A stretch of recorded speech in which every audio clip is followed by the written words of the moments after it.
Bonsoir et bienvenue à notre émission du mardi. Nous sommes le 17 novembre, il est 19 heures et nous sommes très heureux de vous accueillir à cette formation en ligne. Et sans plus attendre, je passe la parole à mon épouse qui va vous donner quelques annonces pour la semaine.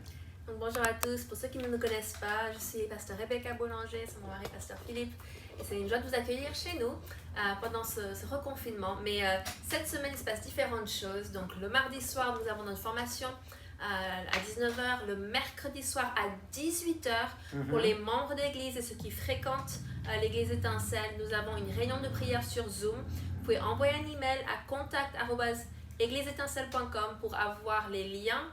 Il faut un code d'accès pour accéder à cette réunion Zoom. Zoom, ça veut dire quoi? C'est-à-dire qu'on se voit, on interagit, on prie ensemble. C'est vraiment un super temps. Ça dure 40 minutes. Et ensuite, cette semaine, c'est la semaine communauté de disciples. Donc, appelez votre binôme, envoyez un texto, envoyez des SMS, faites une visioconférence. Tout le monde est différent, mais l'essentiel, c'est de connecter avec votre binôme ou votre trinôme ou votre quadrinôme. Aussi, comme moi, vous avez plusieurs binômes, plusieurs personnes différentes, mais contactez-les et qu'on s'assure que tout le monde soit connecté. Et ensuite, dimanche, c'est le dernier message de la série, revêtir toutes les armes de Dieu.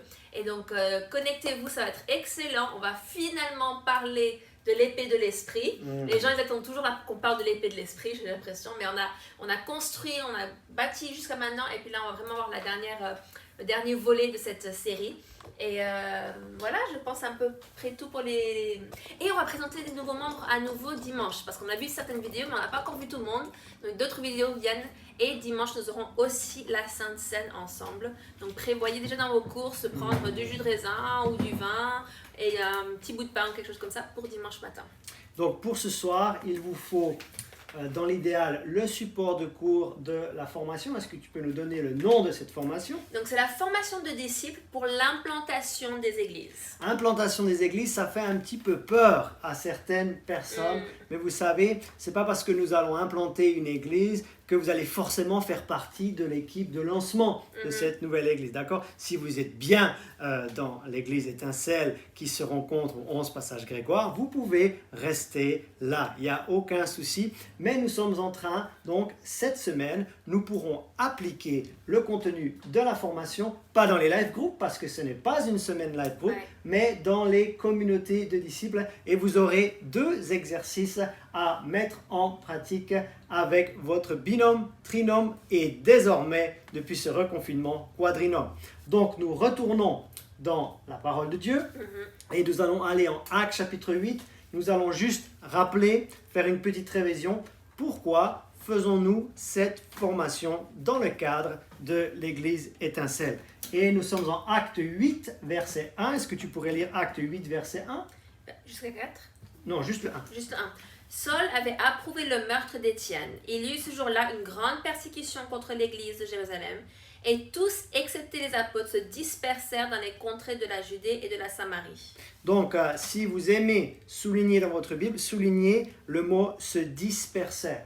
Donc, les apôtres sont restés à Jérusalem, les disciples se sont dispersés. Qu'ont-ils fait en pleine dispersion, comme nous actuellement? Et on le lit au verset 4. Verset 4, il dit « Ceux qui avaient été dispersés allaient de lieu en lieu, annonçant la bonne nouvelle de la parole. » Donc on voit que malgré la dispersion, ils ont réussi à toujours annoncer la bonne nouvelle de la parole. Et aujourd'hui, nous allons voir comment le faire. Amen. Comment annoncer cette bonne nouvelle de la parole. Et malgré cette dispersion, et cette grande première persécution contre l'Église du Seigneur Jésus-Christ, une Église est née. Et pas n'importe laquelle, c'est ma préférée. Acte 11, 19. Dit, ceux qui avaient été dispersés par la persécution survenue à l'occasion d'Étienne allèrent jusqu'en Phénicie, dans l'île de Chypre et à Antioche, annonçant la parole seulement aux Juifs. Donc, à cause de cette dispersion, ils ont tout de même réussi à annoncer la bonne nouvelle de l'Évangile. Et une église est née. Extraordinaire quand même. Donc, ils ont réussi à faire naître une église en pleine persécution et en pleine dispersion. Donc, ces 3 versets dans la version Louis II, Acte 8, verset 1, Acte 8, verset 4 Et Acte 11, verset 19, installez-vous confortablement à la maison, ayez un Prenez petit un verre bureau, d'eau. prenez votre Bible. Et dans ces 3 versets, nous voyons donc ce verbe qui est mentionné, en tout cas dans la version seconde, disperser. Et ça a été avec un résultat surnaturel. Amen. Maintenant, nous allons aller donc dans le contenu de la formation. On a déjà donné le nom de cette formation, mais si vous allez dans votre support de cours en page 24, support de cours en page 24, vous avez la définition qui a été adoptée par cet organisme de formation qui s'appelle DCPI et dont je suis un des formateurs accrédités, ce qui me permet, en toute éthique ministérielle, de pouvoir redonner cette formation à d'autres participants. Donc, est-ce que tu pourrais nous donner la définition de l'Église adoptée par cet organisme? Une église est un groupe de croyants en Christ qui se rencontrent régulièrement pour la louange, l'apprentissage et la mission biblique. Donc là, moi, quand cette définition est donnée, j'aime faire ça avec une petite chorégraphie. Donc, c'est un groupe de croyants, une église qui se rencontre régulièrement, pas une fois de temps en temps. Pourquoi? Pour la louange. Ça, c'est la connexion avec Dieu. Ça, c'est garder Jésus au centre de tout, parce que sans lui, nous ne pouvons rien faire. Jean 15, verset 5. Mais c'est aussi pour l'apprentissage. Et c'est ce que nous sommes en train de faire ce soir. Ouais. Ça va nous prendre encore 2-3 mardis pour compléter la formation. Mais celles et ceux qui auront leur cahier complet vont recevoir un petit certificat de formation. Donc pour la louange, pour l'apprentissage et pour la mission biblique. Donc l'apprentissage, c'est pour celles et ceux qui sont déjà en Christ. Ouais. Donc la louange, c'est pour se focaliser sur le Seigneur. Il reste le centre de tout. L'apprentissage, c'est pour aider à ceux qui sont en Christ de grandir. Mais c'est aussi pour la mission biblique. La mission biblique, c'est gagner des âmes à Christ. Et nous allons voir comment le faire ce soir. Maintenant, le texte clé de toute la formation, le texte clé fondateur, la base biblique, la base scripturaire, elle se situe en Marc, chapitre 4, les versets 26, 27, 28 et 29. Je répète, le texte clé de toute la formation se situe en Marc, chapitre 4. Voyez-vous, quand on est dans une dynamique de formation, j'aime aller lentement, j'aime répéter pour que vous puissiez bien suivre. Est-ce que tu pourrais nous lire déjà Marc 4, 26 et après je vais poser une question en lien avec chaque verset. Le verset 26 de Marc 4, s'il te plaît. Il dit encore, il en est du royaume de Dieu, comme quand un homme jette de la semence en terre. Donc, qui répond ou qui jette la semence en terre ou dans le champ? C'est l'homme. C'est l'homme. Donc ça, c'est notre rôle. D'accord? Maintenant, le verset 27, s'il te plaît, du même passage de Marc chapitre 4. Il dit qu'il dorme ou qu'il veille, nuit et jour, la semence germe et croît sans qu'il sache comment. Donc, l'homme, deuxième question, doit-il se préoccuper du grain qui germe et de la plante qui grandit? Non. Non, ça, ce n'est pas son rôle. D'accord? Notre rôle, c'est de défricher. Notre rôle, c'est d'ensemencer. On va voir comment ensemencer aujourd'hui. Mais il ne se préoccupe pas de la façon dont le grain va germer et la façon dont la plante va grandir. Verset 28, passage clé de toute la formation. La terre produit d'elle-même d'abord l'herbe, puis l'épi, puis le grain, tout formé dans l'épi. Donc, à nouveau, l'homme doit-il faire pousser le blé? Non. Non, d'accord? Donc, il enlève les friches, il défriche. Ensuite, il sème, mais il ne se préoccupe pas du grain, il ne se préoccupe pas de la plante, il ne se préoccupe pas de faire pousser le blé. Et dernière question, verset 29. Et dès que le fruit est mûr, on y met la faucille, car la moisson est là. Et qui moissonne cette fois? C'est nous. C'est L'homme. nous, d'accord? Ouais. Donc on voit que nous sommes impliqués au début du processus et à la fin du processus, mais entre les deux, c'est Dieu qui fait. Pourquoi? Amen. Parce que c'est l'Esprit de Dieu qui convainc de péché, de justice et de jugement. Et une fois qu'on moissonne, la récolte continue, on continue à défricher et à ensemencer. Donc maintenant, est-ce que tu nous pourrais nous rappeler les 4 chants que nous avons extraits à partir de ce passage des Saintes Écritures? Et donc ça, vous le retrouvez dans votre support de cours en page 5. Oui. Donc premièrement, il y a le chant en friche. Mhm. Donc on parle des champs des agriculteurs. Certains nous ont posé la question si on parlait de chanter. Non, on parle des champs des agriculteurs. Donc chant en friche numéro 1. Deuxièmement, c'est un chant ensemencé. Oui, donc ça c'est ce que nous allons voir ce soir. Oui. La semaine dernière, nous étions sur le chant en friche. Mhm. La semaine dernière, nous étions le 10 novembre, si ma mémoire est bonne. Oui. Aujourd'hui, nous sommes le 17 et nous allons être sur le chant 2. Comment ensemencer un champ alors que nous avons déjà vu comment défricher un champ. Mhm. Troisièmement, c'est le champ en pleine croissance. Et quatrièmement, c'est le champ à moissonner. Donc, le champ en pleine croissance, ça sera pour la semaine prochaine. Mhm. Et le champ à moissonner pour dans 15 jours. Et le premier champ, nous avions vu deux façons, deux stratégies selon l'enseignement de Jésus en Luc chapitre 10, comment défricher un champ ou comment pénétrer dans un champ en friche, c'est-à-dire un champ où là où l'évangile n'a jamais été planté. Comment est-ce qu'on le fait? D'abord par la prière. Ouais. Hein, il nous dit de prier le maître de la moisson, d'envoyer des ouvriers de la moisson. Et on avait dit, hein, en citant notre missionnaire Ken Taylor, que nous puissions aussi être celui qui ira dans la moisson de quelqu'un d'autre. Et ensuite, nous avons parlé d'identifier, grâce à l'aide et à la conduite surnaturelle du Saint-Esprit, d'identifier une personne de paix. Ouais. Qu'est-ce que c'est une personne de paix? Vous pouvez demander le complément de cours que j'ai personnellement rédigé et vous pouvez le demander à contact@église-étincelle. Mais nous allons voir dans cette session aujourd'hui comment Jésus lui-même a appliqué son propre enseignement et nous allons voir qu'il a trouvé une personne de paix. Et cette personne de paix était une femme. Mesdames, vous avez un rôle majeur aussi à jouer dans l'expansion du royaume de Dieu. Donc maintenant, nous allons aller, est-ce que tu peux leur dire le numéro de la page? Donc, tournez en page 7 et en haut, c'est répandre les semences de l'évangile. Voilà, Donc, ça, c'est peut-être tu peux ça. le montrer. Ça, vous voyez.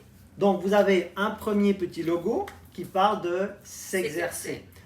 Donc le mardi soir, nous n'avons pas le temps de faire les exercices. En revanche, puisque c'est une semaine communauté de disciples, ça va se faire donc dans les binômes, trinômes et quadrinômes. Ouais. Si vous l'avez déjà eu en début de semaine, vous pouvez le faire lundi prochain.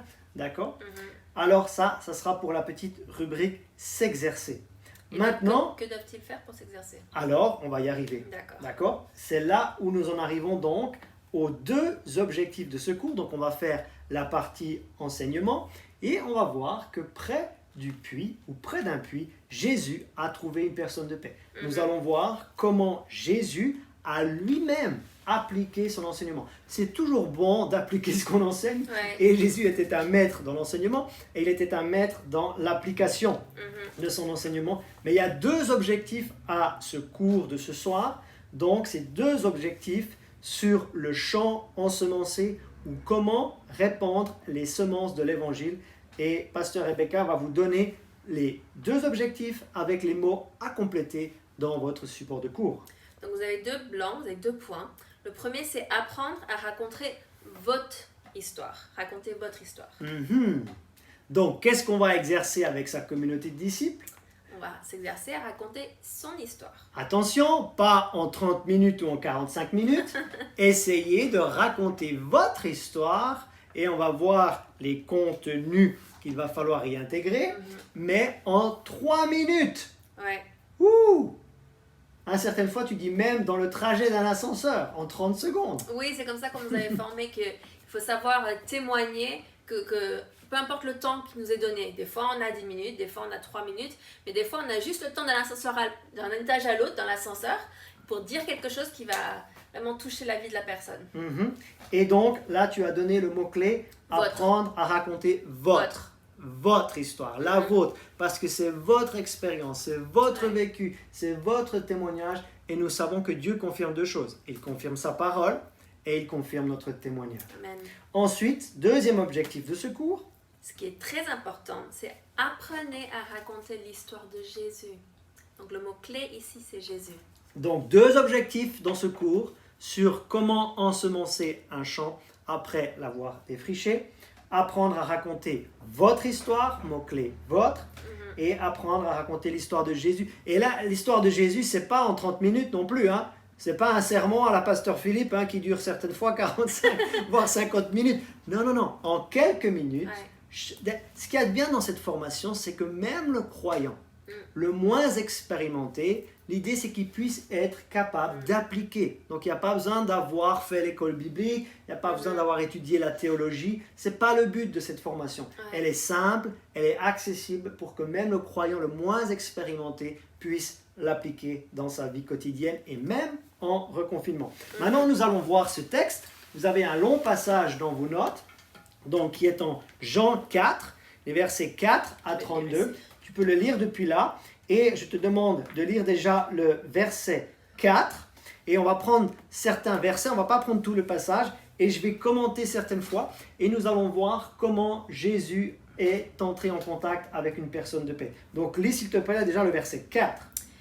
Il lui fallait donc traverser la Samarie. Donc stop, la Samarie c'est une région entre la Judée et la Galilée. La Judée est au sud, la Galilée est au nord, et entre les deux, il y avait une région qui s'appelait la Samarie. Non seulement la Samarie était une région, mais c'était aussi une ville. D'accord? Est-ce que tu pourrais aller directement au verset 7?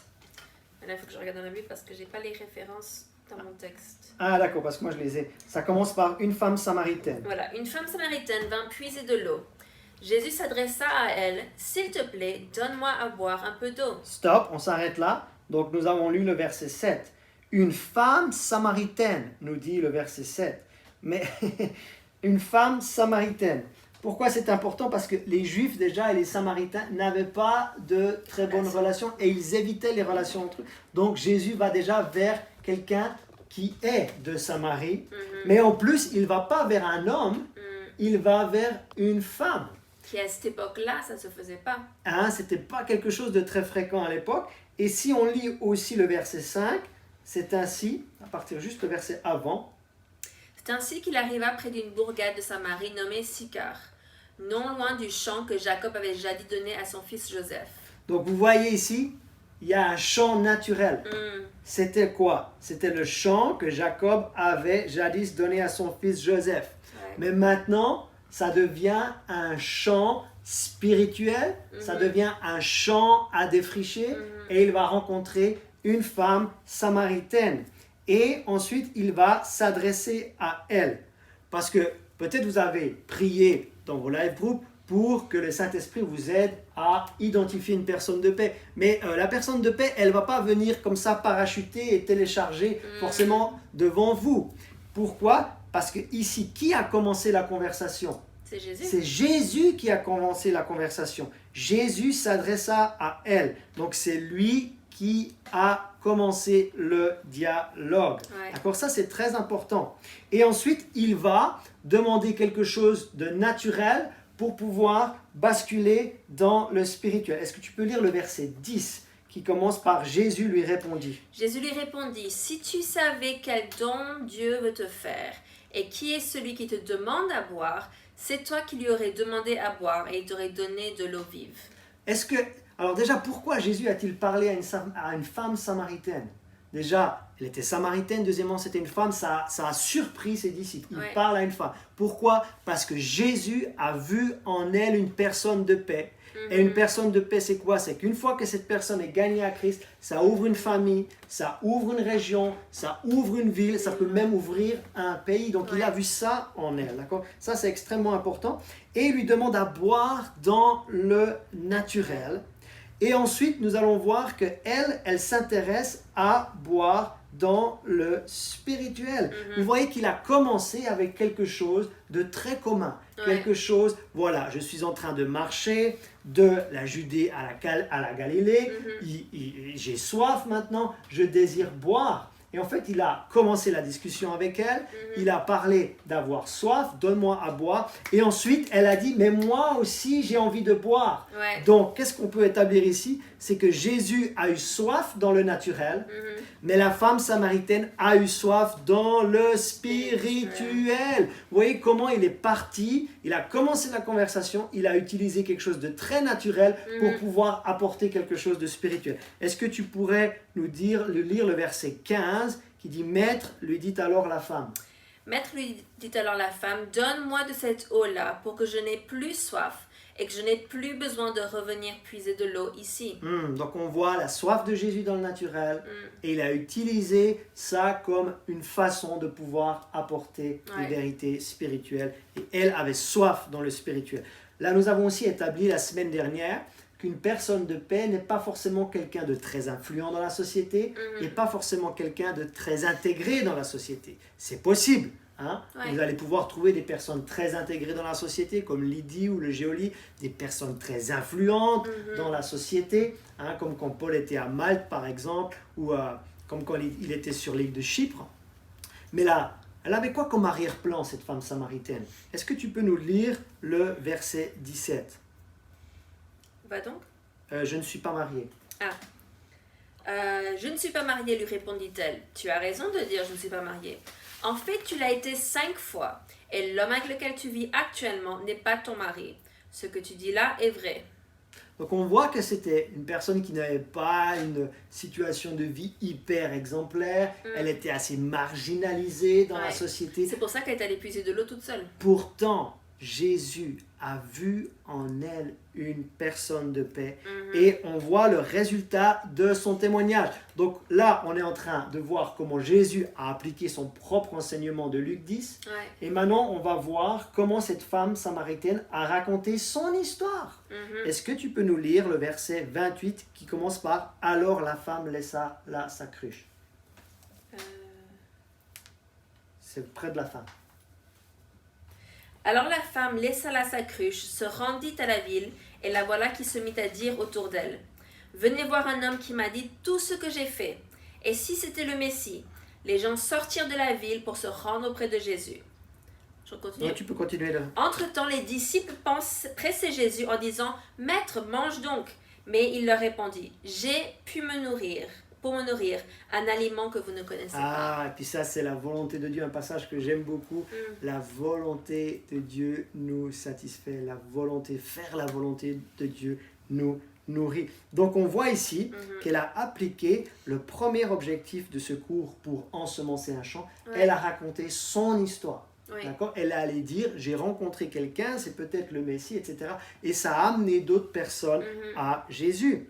Donc maintenant, nous allons voir comment vous allez raconter votre histoire. Tournez la page. Donc allez Est-ce en que page 8. Tu peux indiquer le numéro de la page, voilà.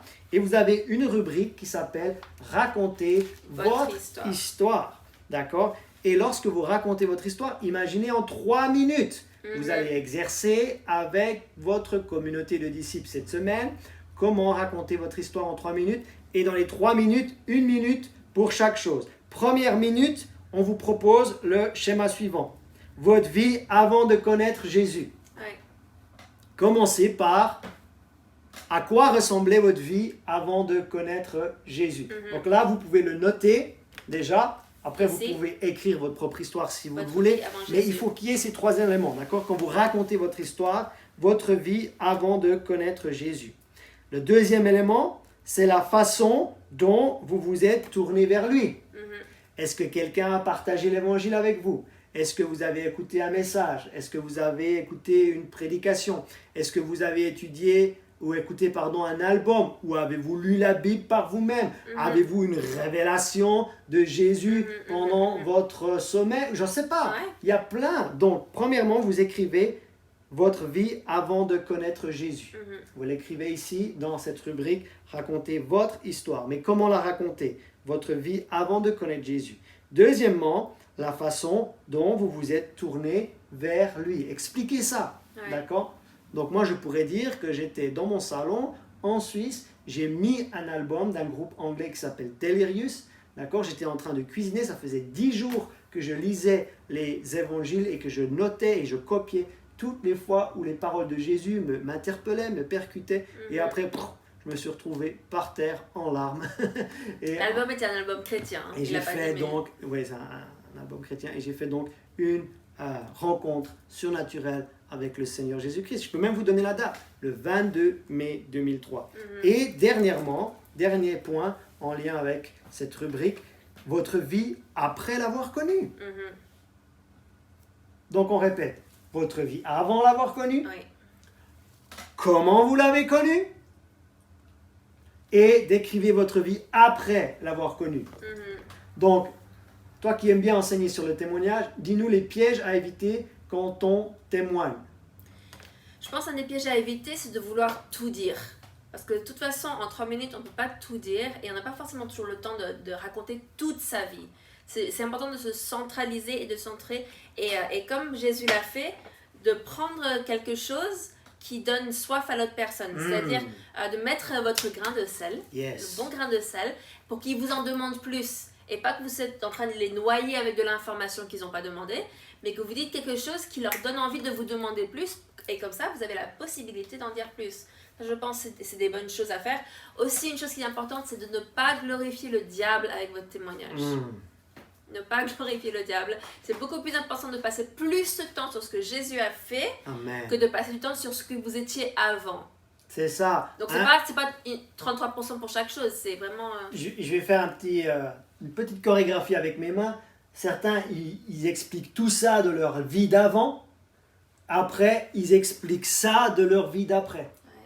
Ça devrait être l'inverse. Expliquez ça de votre vie d'avant et expliquez ça de votre vie d'après. Pourquoi? Parce qu'on magnifie ce qui s'est passé après notre rencontre personnelle avec Jésus, mais on contextualise ce qui s'est passé avant. Donc, en 3 minutes, messieurs, dames, avec votre binôme cette semaine, vous allez exercer comment raconter votre histoire et je sens que ça va être très bon. Et les meilleurs témoignages, filmez-les et on les mettra peut-être dans une célébration prochaine. Pourquoi ça ne serait pas une bonne idée ça? Filmez-vous, essayez, racontez votre histoire et si on aime bien votre témoignage, on le sélectionnera pour une célébration. Ce que je pense aussi, c'est que des fois les gens, ils pensent qu'ils doivent tellement en dire sur avant qu'ils ont rencontré Jésus, parce qu'ils veulent contextualiser à quel point c'était grave, à quel point c'était ténébreux. Mais vous savez, on a tous été loin de Jésus à un moment ou à un autre. Et la Bible dit que le péché, c'est le péché. Donc quelque part, peu importe l'amplitude ou la gravité, j'étais sans Dieu et maintenant je suis avec Dieu. Mais il faut plus mettre l'emphase sur ce qu'on est devenu après et ce qu'il a fait pour nous après. Absolument. Et il y a un bon verset, c'est dans Hébreux 2.4 ou Hébreux 4.2, qui nous parle que Dieu appuie notre témoignage par des signes, des miracles, des prodiges. Donc ça, c'est Hébreux 2.4. Hébreux 2.4, merci parce que c'est pas dans le cours. Dieu appuyant leur témoignage par des signes, des prodiges et divers miracles et par les dons du Saint-Esprit distribués selon sa volonté. Très bien. Maintenant, nous en arrivons au deuxième objectif de cette session de ce soir. C'est raconter l'histoire de Jésus. Oui. Donc, allez dans votre support de cours. Nous sommes toujours en page 8. En page 8. On va d'abord vous donner les réponses ici et ensuite on va faire un petit dessin. Vous voyez que c'est pas compliqué cette formation. Arrêtez d'être totalement envahi par cette idée d'implantation d'église. Oh, je suis pas capable, j'arriverai pas. Vous savez quoi? Commencez par la base. Commencez par raconter votre histoire et commencez par raconter l'histoire de Jésus. Alors, la voie romaine, une des façons les plus connues de présenter l'histoire de Jésus, c'est ce qu'on appelle la voie romaine. D'accord? Et cette voie romaine commence par point 1. Est-ce que tu peux lire? Notre péché. Et le verset qui est référencé, donc c'est dans vos notes, page 8. Il dit « Tous ont péché, en effet, et sont privés de la gloire de Dieu. » Romains 3, 23. Ok, là on va souligner tous. Combien ont péché? Tous. Tous, sauf un. Jésus. Sauf un, d'accord? Est-ce que tu pourrais nous lire 2 Corinthiens 5, 21? 2 Corinthiens 5, 21. À nouveau, c'est pas dans le cours, mais c'est quelque chose qui me vient de façon spontanée. 2 Corinthiens 5, 21. Il dit « Celui qui n'a point connu le péché... » Il y en a un qui n'a point connu le péché. C'est Jésus. Il a fait devenir péché pour nous, afin que nous devenions en lui justice de Dieu. Ok, le deuxième point de la voie romaine, c'est ce qu'on appelle... La réponse de Dieu. Le mot-clé là est réponse. Je répète le mot-clé. Complétez dans votre support de cours le mot réponse. La réponse de Dieu et le verset qui va avec, Romains 6, 23. Car le salaire que verse le péché, c'est la mort. Mais le don de la grâce que Dieu accorde, c'est la vie éternelle dans l'union avec Jésus-Christ notre Seigneur. On va aller au tableau blanc dans un instant, mais on va d'abord donner toutes les réponses de la voie romaine. La voie romaine et le point 3. Le point 3, c'est le sacrifice de Dieu. Romains 5, verset 8, Ouais. il dit, mais voici comment Dieu nous montre l'amour qu'il a pour nous. Alors que nous étions encore des pécheurs, Christ est mort pour nous. Mhm. Et enfin, le dernier point, le point 4. Notre réponse. À nouveau, le mot-clé, c'est réponse. Ah, donc 2 fois réponse. En 2, c'est la réponse de Dieu et en 4, c'est notre réponse. Oui, il dit, en effet, si de ta bouche tu déclares que Jésus est Seigneur, et si dans ton cœur tu crois que Dieu l'a ressuscité, tu seras sauvé. Donc ça, c'est une façon, la voie romaine, en 4 points. Une autre façon, en 4 points, ce serait de dire que Dieu t'aime. Ouais. On commence par l'amour de Dieu, avec un cœur. Une deuxième chose, ce sera avec une croix, mais le péché.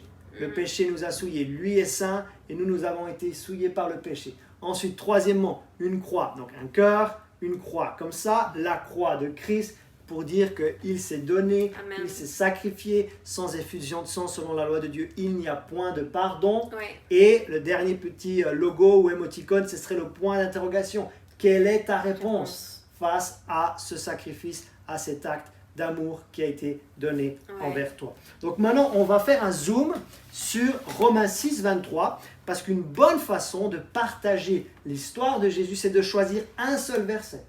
D'accord? Par exemple, Jean 3, pas le 16, souvent cité, mais 17, qui nous dit que Jésus n'est pas venu dans le monde pour juger le monde, mais pour que le monde soit sauvé par lui. Oh, quel extraordinaire verset pour partager l'histoire de Jésus à quelqu'un. Mais là, on va faire un zoom en Romains 6, 23. Donc, je vais te demander d'aller dans l'annexe. Est-ce que tu peux aller en page 24? Allez aussi en page 24. C'est là où tout en haut, vous avez la définition d'une église par l'organisme des CPI. Et de la page 24 à la page 28, d'accord, on va maintenant faire un petit dessin et on va voir comment nous pouvons raconter l'histoire de Jésus en un verset. Vous êtes prêts? Est-ce que tu pourrais me lire déjà la première partie de Romains 6, 23?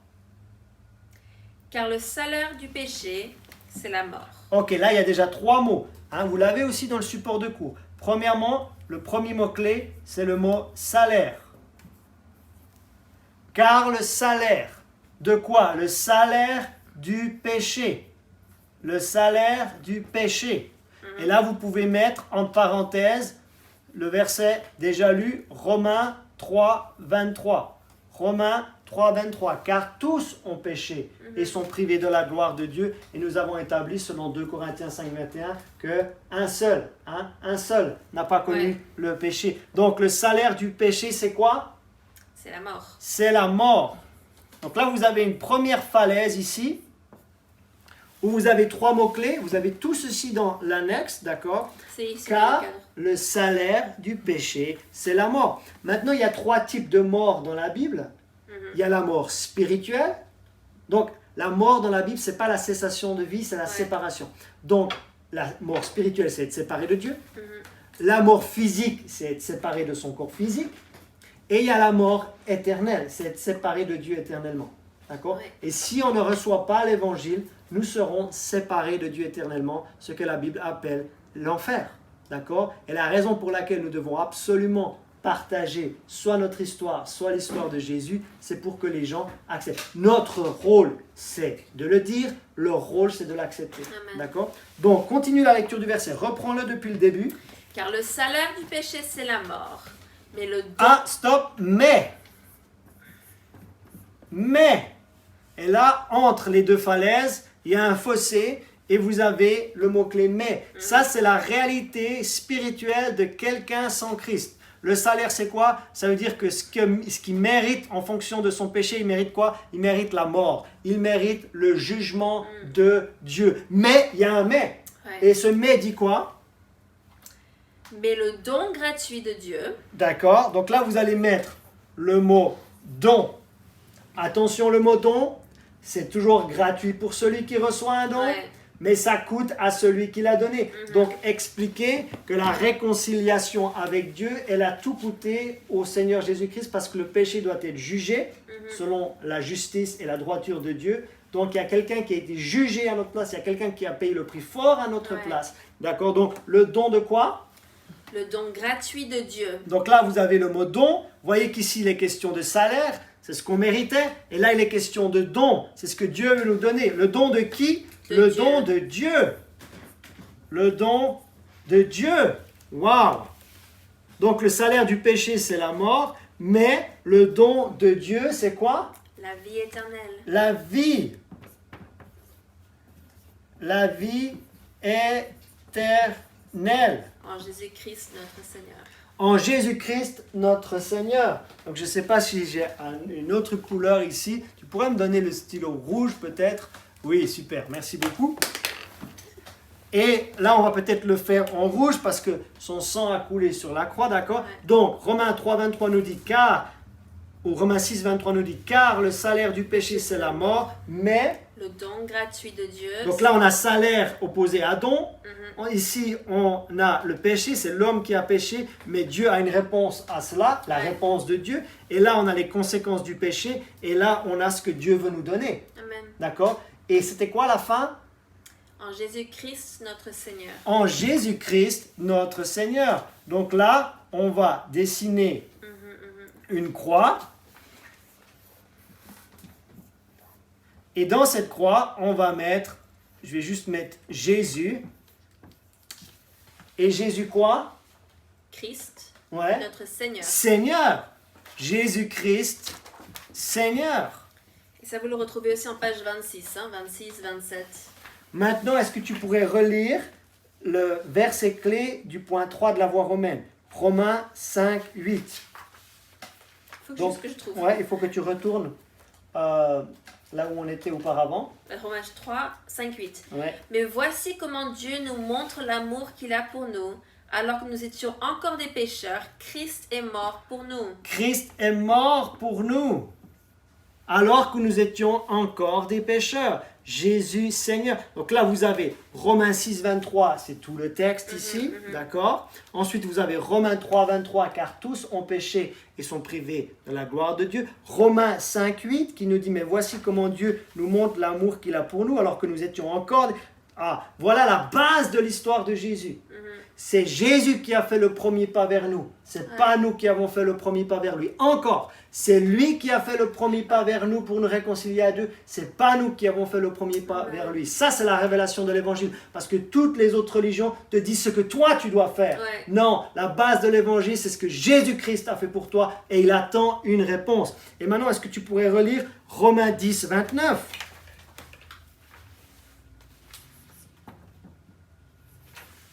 Romains 10. 10, 9 à 10, pardon. C'est le point 4 de... Romains 10, 9.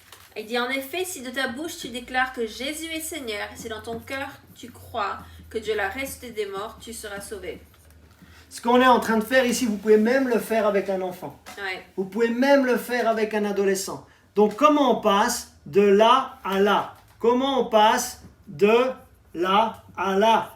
C'est-à-dire là où nous étions dans le péché, là où nous méritions la mort. Comment pouvons-nous passer et recevoir ce don de Dieu, recevoir cette vie éternelle, recevoir le pardon des péchés, recevoir la réconciliation avec Dieu? Comment on fait? Déjà, il faut se confesser. Alors, vous pouvez utiliser d'autres termes, mais c'est les termes que vous avez dans votre manuel de cours. Donc, par souci d'éthique, j'utilise ce qui est donné ici. D'ailleurs, si cette formation existe en français, c'est grâce à notre VAL international. Donc tout le monde va sur le petit applaudissement pour Val, parce que si ça existe en français, c'est grâce à elle. C'est elle qui l'a traduit en français. Ouais. Amen et amen et amen. Donc se confesser, c'est-à-dire il faut reconnaître. Reconnaître quoi? Que nous avons péché. Reconnaître que le salaire du péché, c'est la mort. Reconnaître notre situation spirituelle sans Christ. D'accord? Nous sommes séparés de Dieu sans Christ. D'accord? On le confesse, on l'admet, on le reconnaît et ensuite on s'abandonne.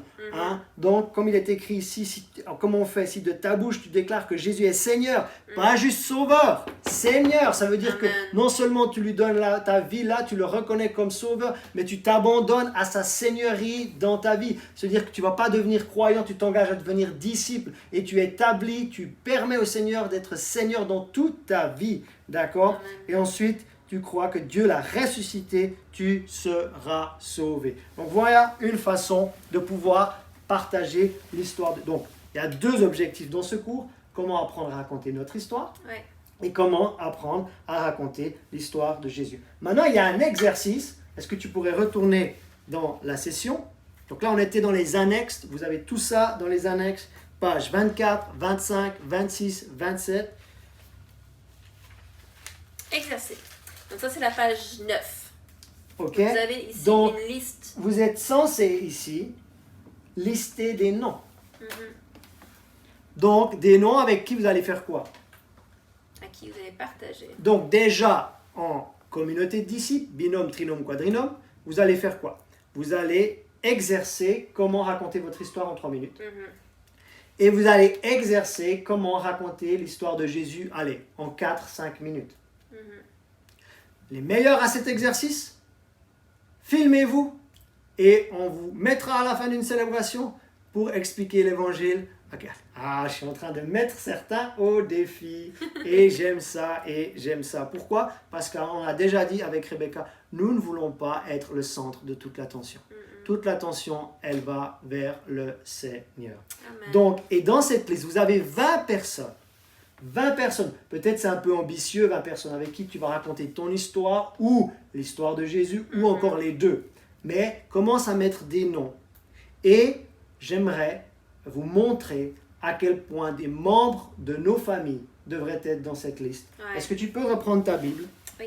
Et on va aller voir 3-4 exemples de personnes qui ont vu leur famille sauvée. Donc, déjà, Lydie. Acte 16, s'il te plaît. Acte 16. Donc, qu'est-ce qu'on est en train de dire? Maintenant, on est censé mettre des noms sur cette liste. Et je vais vous donner un témoignage. Une année, j'étais à un camp d'hiver chrétien. Et on nous a encouragés à prendre quelqu'un sous notre aile, entre guillemets, pendant toute l'année. Donc, c'était un camp de fin d'année. Et toute l'année qui a suivi, on devait porter quelqu'un. Donc, dans la prière, être spécialement tourné vers cette personne, etc. Et moi, j'ai choisi mon petit frère. Et le témoignage, c'est quoi? C'est que j'ai été la personne, glorieux, qui est emmené ou mené mon petit frère au Seigneur. Amen. Ça s'est passé dans sa chambre, ça s'est passé chez nous. Pourquoi? Parce que c'est comme si je l'avais mis sur une liste. J'avais mis qu'un an. J'avais dit, maintenant, je vais vraiment faire quelque chose pour mon petit frère. Et c'est quand j'ai vu sa propre conversion de mes yeux. Aujourd'hui, il est marié. Aujourd'hui, il habite à Hambourg, en Allemagne. Et si tu nous regardes, Joachim, bise. Donc, il devrait y avoir des membres de nos familles. Ouais. Dans notre champ, dans nos champs, il peut y avoir nos collègues, il peut y avoir nos voisins, il peut y avoir les gens du quartier, les gens du club sportif, etc. Mais regardez comment Lydie a... Verset 14. Luc 16, verset 15. 15. Lorsqu'elle lui été baptisée avec sa famille, elle nous fit cette demande. Si vous me jugez fidèle au Seigneur, entrez dans ma maison et demeurez-y. Et elle nous pressa par ses instances. Donc Lydie a été baptisée avec toute sa famille. Amen. Lydie était une personne de paix parce que toute sa famille a suivi. On va voir le geôlier aussi, toujours en acte 16. Tu peux lire le verset 33 par exemple. Il les prit avec lui à cette heure même de la nuit. Il lava leurs plaies et aussitôt il fut baptisé, lui et tous les siens. Qui? Il fut baptisé, lui et qui? Tous les siens. Tous les siens, ça veut dire les membres de sa famille. Les 2 premiers convertis sur sol européen étaient Lydie, une femme, le geôlier, un homme, 2 personnes bien intégrées dans la société. La femme samaritaine était marginale, mais eux étaient bien intégrés dans la société. Et toute leur famille. Waouh! Amen. Leur famille, à tous les 2, ont suivi leurs familles respectives. Donc, maintenant, on va aussi voir, toujours en Europe. Comme quoi il y a une trame à suivre pour gagner l'Europe.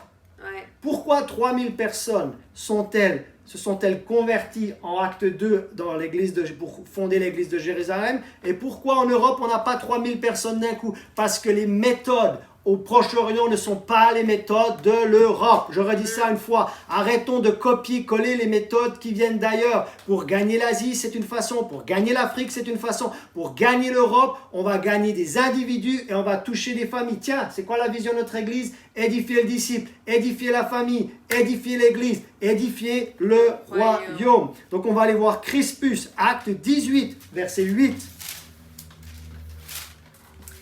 Cependant Crispus, le chef de la synagogue, crut au Seigneur avec toute sa famille. Et plusieurs Corinthiens qui avaient entendu Paul crurent aussi et furent baptisés. Tu te dis, mais moi, je ne me sens pas capable à l'implantation d'église. Ouais, vous pensez que Lydie se sentait capable? Vous pensez que le geôlier se sentait capable? Vous pensez que le chef de la synagogue se sentait capable? Vous savez quoi? Ils ont été touchés, eux, mais c'était des personnes de paix. Et ensuite, les membres des familles ont suivi. Et troisième étape, c'est le troisième pilier de notre église, des églises ont été implantées. Ouais. L'église des Philippiens a été implantée avec Lydie, le geôlier et tous les membres de leur famille. Et ensuite, nous avons l'église de Corinthe. Nous avons une épître de Paul aux Philippiens, nous avons une épître de Paul aux Corinthiens. Comment l'église de Corinthe est-elle née? Quand Crispus, le chef de la synagogue, il a cru au Seigneur avec toute sa famille. C'était le début de l'église de Corinthe. Et c'est ça qui est intéressant, c'est que ça démarre tel un life group, tel un groupe de maison. C'est ça. Et des fois, les gens disent « Ah, on va commencer une nouvelle église » et ils pensent de suite à une célébration avec 200 personnes, avec un ministère pour les enfants, avec ceci, cela, un Non, groupe de c'est monde. pas ça. Non, ça commence avec un life group. Ça commence avec un groupe dans la maison où ils s'assemblent, où ils louent Dieu, où ils grandissent. Et c'était quoi le dernier? Où ils annoncent la bonne nouvelle, non? Oui, donc la louange, l'apprentissage et la mission biblique. Et la mission biblique, voilà. Et ça commence dans un live group. Donc peut-être ça va vous aider à mystifier le fait d'implanter des églises, parce que les églises, elles ont commencé dans les maisons. C'est ça, surtout en Europe, elles ont commencé à petite échelle et Ouais. pas à grande échelle. Donc, essayez déjà de faire multiplier votre communauté de disciples. Essayez déjà de faire multiplier votre live group. Et la nouvelle église qui va naître, ça sera de façon totalement naturelle. Ça sera un développement naturel. Ouais. Pourquoi? Parce qu'on sait multiplier à petite échelle. Et si on sait multiplier à petite échelle, nous serons multipliés à grande échelle. Mais on ne va pas multiplier nos célébrations si on n'a pas multiplié les groupes. On ne va pas multiplier les groupes si on n'a pas multiplié les communautés de disciples. D'accord? Si on sait le faire à petite échelle, on saura le faire à grande échelle. Et on va voir encore Stéphanas. 1 Corinthiens 1, verset 16. 1 Corinthiens 1, verset 16. Et là, nous avons vraiment une trame pour l'Europe. 1 Corinthiens 1, verset 16. Et j'ai encore baptisé la famille de Stéphanas. Du reste, je ne sache pas que j'ai baptisé autre personne. Donc, avec Lydie et le geôlier pour les Philippiens, et avec Crispus et Stéphanas pour les Corinthiens, 2 églises sur sol européen. Comment ces églises sont-elles nées? Le modèle biblique de l'implantation d'une église en Europe, c'est quand une personne de paix est touchée et la famille a suivi. Et c'était le début d'une nouvelle congrégation. Donc sur votre liste, vous devriez avoir plusieurs noms. Si vous n'en avez pas, ben c'est pas grave. C'est pas grave. Mais vous devriez avoir les noms d'un membre de votre famille. Comme moi, je n'avais pas une liste comme ça, mais je l'avais inscrit ici, dans mon cœur, comme quoi j'allais prendre sous mon aile mon petit frère et je l'ai même emmené au Seigneur. Quelle grâce, quelle gloire. Merci Seigneur. Donc maintenant, on va passer à la conclusion. D'accord? Donc, montre-moi ce que tu as sur ta partie ici. Partager, puis appliquer. Donc, partager, on ne peut pas le faire comme ça ici en partageant, mais vous pouvez partager avec votre binôme, votre trinôme et votre quadrinôme. Et ensuite, est-ce que tu pourrais survoler les phases application? Donc, premièrement, passez en revue la voie romaine et votre histoire afin de pouvoir les partager aisément. Et c'est vrai, peut-être vous dites, ah mais vous partagez tellement facilement, oui, mais on n'a pas forcément commencé en partageant ici, on a commencé en partageant un avec des gens. Et je sais, dans ma formation au niveau de missionnaire, quand j'étais basée en Norvège, on s'entraînait à apprendre à donner notre témoignage. Comme ça, on est plus à l'aise quand on parle avec quelqu'un. Et ça ne devient pas quelque chose de récité, mais juste de formuler, de naturel. Et ça aide quand on a déjà dit quelque chose 1 ou 2, 3 fois, même plus des fois. Donc, passez en revue la voie romaine et votre histoire. Deuxièmement, complétez la liste des noms d'au moins 20 personnes, mais nous vous disons pas forcément 20, avec lesquelles partager ces 2 histoires. Donc, quelle histoire? Votre histoire personnelle et l'histoire de Jésus. Vous pouvez allonger la liste si vous êtes plus ambitieux, mais 20, c'est déjà pas mal. C'est déjà pas mal. Ouais, et ensuite? Ensuite, racontez votre histoire et celle de Jésus, la voie romaine. Ou une autre, choisissez un autre verset, c'est Ouais. juste une façon de le faire. Avec les personnes que vous avez mises sur votre liste pendant ce cours. Donc, je fais la synthèse. il y a 4 champs, extrait de Marc 4, 26 à 29, le champ en friche, le champ ensemencé, le champ en pleine croissance et le champ moissonné. Nous avons donc parcouru ce soir le champ ensemencé et nous avions vu mardi dernier le champ en friche. Ouais. Comment pénétrer un champ en friche? Par la prière Amen. et par l'identification d'une personne de paix. Mhm. Maintenant, comment ensemencer un champ? En racontant sa propre histoire et en racontant l'histoire de Jésus. Vous avez plusieurs principes bibliques encore en lien avec cette leçon. On ne va pas rentrer dans le détail ce soir. On verra l'année prochaine, en Non. 2000... La semaine prochaine. Non, l'année prochaine, L'année prochaine. en 2021, parce que nous avons fait une formation des CPI en 2019. C'était la formation Next Gen, d'accord, une formation intergénérationnelle comme initiation à l'implantation.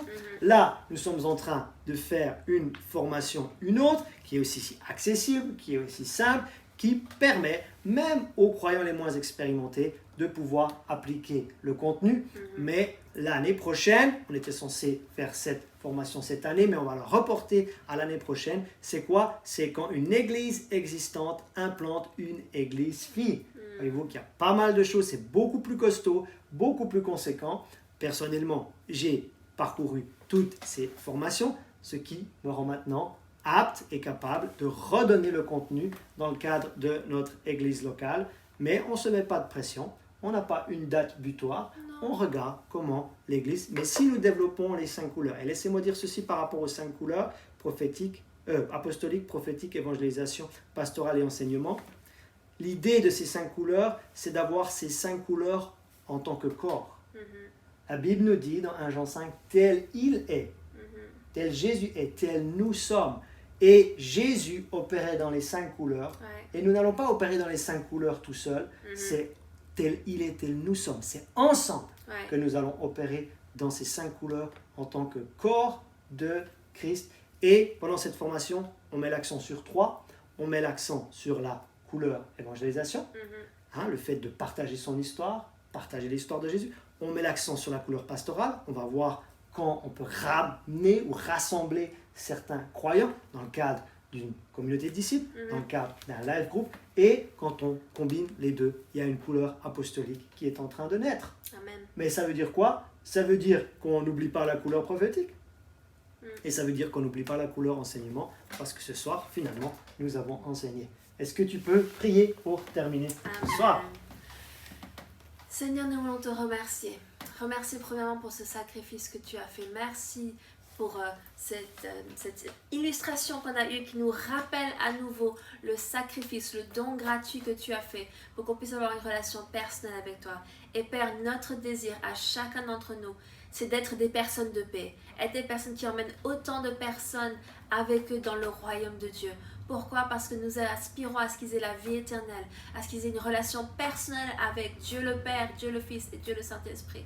Et Seigneur, je te remercie que tu nous donnes des illustrations, des images, des choses pour qu'on puisse donner envie aux gens d'entendre plus. Qu'on puisse donner envie aux gens d'entendre plus de l'évangile, plus de notre témoignage et qu'ils aient soif et faim d'entendre et que tu nous donnes les mots justes pour qu'on puisse leur parler et les retrouver là où ils sont, les retrouver dans leur situation, les retrouver là où ils en sont dans leur vie. Et merci Père pour que tu puisses nous aider à identifier qui sont ces personnes de paix. Comme on l'a dit la semaine dernière, qu'on puisse prier et qu'on puisse les identifier et maintenant qu'on puisse, alors qu'on va les noter dans notre support de cours, qu'on puisse vraiment les faire dans la prière et de choisir des personnes clés. Pas choisir des personnes au hasard comme ça parce que ça sonne bien, mais vraiment des personnes que tu nous mets à cœur. Merci Père Céleste pour ce que tu veux faire au travers de cette formation. Et je prie pour tous ceux qui nous suivent, qui nous regardent en direct ou en replay. Seigneur, que tu puisses vraiment étendre leur cœur, élargir l'espace de leur tente et étendre leur cœur pour qu'ils voient encore plus de personnes rentrer dans la famille de Dieu. Alors que tu étais en train de prier, j'ai reçu Matthieu 5, verset 6. Heureux ceux qui ont faim et soif. On a parlé d'avoir soif ce soir. Heureux ceux qui ont faim et soif de la justice, car ils seront rassasiés. Et aussi avoir faim de la parole.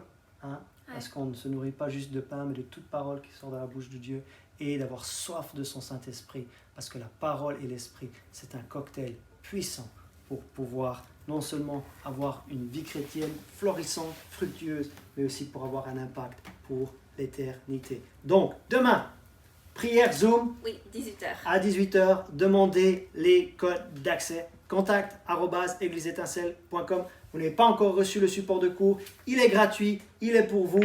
Et une fois que votre cahier sera complété, je vous délivrerai un petit certificat de formation. Et dimanche, 10h, fin de la série, revêtir toutes les armes de Dieu sur l'épée de l'esprit. On va parler d'avoir des paroles réma. Et on va parler d'avoir un esprit de sagesse et de révélation dans sa connaissance. Et nous allons aussi vous présenter de nouveaux membres. Nous en avons présenté quelques-uns dimanche dernier. Encore plus à venir ce dimanche. Et nous allons prendre pour vraiment les accueillir en bonne et due forme. Nous allons fractionner le pain en distanciel. Nous allons boire la coupe pour leur souhaiter une bienvenue dans la famille Église Étincelle. Prenez bien soin de vous et mettez la parole de Dieu en premier, le temps personnel avec Dieu en premier. Je sais que vous êtes peut-être confinés chez vous, mais mettez une bonne routine spirituelle dans votre vie. C'est super de se joindre à nous pour les différentes célébrations, les différentes réunions, mais votre temps personnel avec Dieu, ne le négligez pas. Vous avez besoin de vous nourrir personnellement. Donc nous vous encourageons à rapprochez-vous de Dieu et il s'approchera de vous. Amen. Et prenez du temps pour aller sortir et prendre de l'air frais aussi. Voilà. Je vous souhaite une excellente soirée et on vous dit à demain soir ou à dimanche. Ainsi soit-il. Soyez bénis.